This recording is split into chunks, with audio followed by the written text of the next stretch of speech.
ప్రసంగి గ్రంథం 7వ అధ్యాయం. సుగంధ తైలము కంటే మంచి పేరు మేలు, ఒకని జన్మదినము కంటే మరణదినమే మేలు.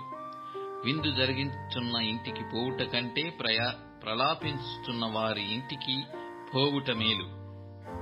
ఏలయనగా ఖిన్నమైన ముఖము హృదయమును గుణపరచును. జ్ఞానుల మనస్సు ప్రలాపించు వారి ఇంటి మీద నుండును, అయితే బుద్ధిహీనుల తలంపు సంతోషించు వారి మధ్య నుండును. బుద్ధిహీనుల పాటులు వినుట కంటే జ్ఞానుల గద్దింపు వినుట మేలు. ఏలయనగా బాణ క్రింద చిటపటయను చితుకుల మంట ఎట్టిదో బుద్ధిహీనుల నవ్వు అట్టిదే. ఇదియు వ్యర్థము. అన్యాయము చేయుట వలన జ్ఞానులు తమ బుద్ధిని కోల్పోవుదురు. లంచము పుచ్చుకొనుట చేత మనస్సు చెడును. కార్యారంభము కంటే కార్యాంతము మేలు. అహంకారము గలవాని కంటే శాంతము గలవాడు శ్రేష్ఠుడు. ఆత్రపడి కోపపడవద్దు. బుద్ధిహీనుల అంతరింద్రియములందు కోపము సుఖనివాసము చేయును. ఈ దినము కంటే మునుపటి దినములు ఏల క్షేమకరములు అని అడగవద్దు. ఈ ప్రశ్న వేయుట జ్ఞానయుక్తము కాదు. జ్ఞానము స్వాస్థ్యమంత ఉపయోగము. సూర్యుని క్రింద బ్రతుకువారికి అది లాభకరము. జ్ఞానము ఆశ్రయాస్పదము, ద్రవ్యము ఆశ్రయాస్పదము. అయితే జ్ఞానము దాని పొందిన వారి ప్రాణమును రక్షించును. ఇదే జ్ఞానము వలన కలుగు లాభము. దేవుని క్రియలను ధ్యానించుము.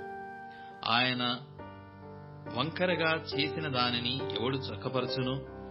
సుఖదినమునందు సుఖముగా నుండుము, ఆపద్దినమునందు యోచించుము. తాము చనిపోయిన తరువాత జరుగుదానిని నరులు తెలిసి కొనకుండునట్లు దేవుడు సుఖదుఃఖములను జతపరిచియున్నాడు. నా వ్యర్థ సంచారములను కాలములో నేను వీటన్నిటినీ చూచితిని. నీతిననుసరించి నశించిన నీతిమంతులు కలరు. దుర్మార్గులయుండియు చిరాయువులైన దుష్టులను కలరు. అధికముగా నీతిమంతుడవై యుండకుము, అధికముగా జ్ఞానివి కాకుము. నిన్ను నీవేల నాశనము చేసి కొందువు. అధికముగా దుర్మార్గపు పనులు చేయకుము. బుద్ధిహీనముగా తిరగవద్దు. నీ కాలమునకు ముందుగా నీవేల చనిపోవుదువు. నీవు దీని పట్టుకొని ఉండుము. దానిని చేయి విడవకుండుటయు మేలు.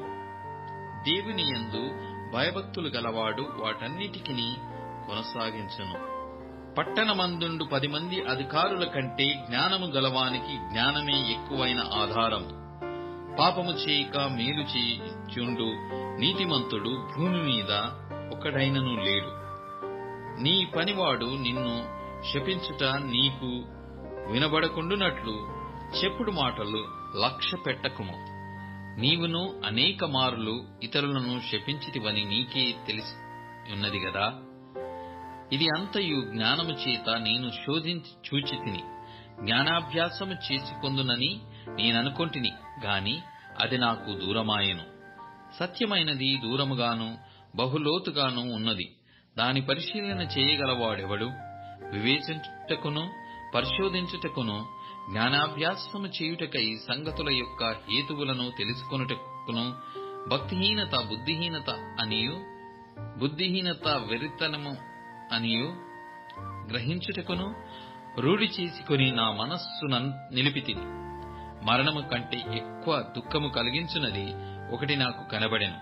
అది మరల వంటిదై ఉరుముల వంటి మనస్సు, బంధకముల వంటి చేతులను కలిగిన స్త్రీ. దేవుని దృష్టికి మంచివారైన వారు దానిని తప్పించుకొందురు గాని పాపాత్ములు దాని వలన పట్టబడుదురు.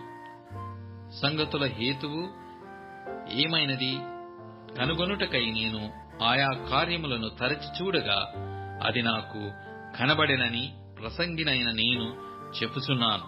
అయితే నేను తరచి చూచినను నాకు కనబడనిది ఒకటి ఉన్నది. అదేదనగా 1000 మంది పురుషులలో నేనొకని చూచితిని గాని అంతమంది స్త్రీలలో ఒకతను చూడలేదు.